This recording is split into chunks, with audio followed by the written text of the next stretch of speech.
Nakatakdang magsagawa ang mga paaralan sa buong bansa ng nationwide simultaneous drill para masubukan at mapalakas ang kahandaan sa posibleng active attack incident.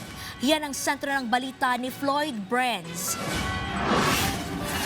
Inatasan ng Department of Education o DepEd ang mga paaralan sa buong bansa na magsagawa ng nationwide simultaneous drill para sa mga insidente ng active attack sa darating na August 25. Isasagawa ang drill alas 9 ng umaga bilang bahagi ng hakbang ng DepEd para mapalakas ang kahandaan ng mga mag-aaral, guro at school personnel sa harap ng posibleng mapanganib na sitwasyon. Layunin din ng aktibidad na masubukan ang kahandaan ng mga paaralan sa pagpapatupad ng mga protocol sa oras ng emergency, kabilang ang mga wastong paglikas at pakikipag-ugnayan sa mga kinaukulang otoridad.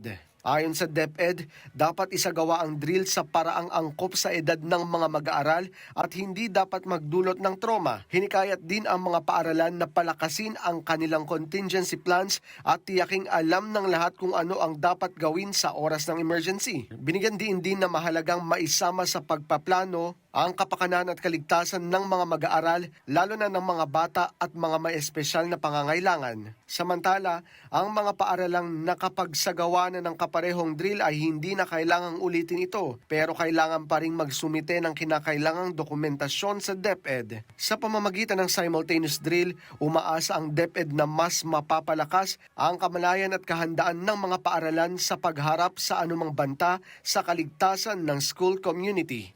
Floyd Brenz para sa Bayan.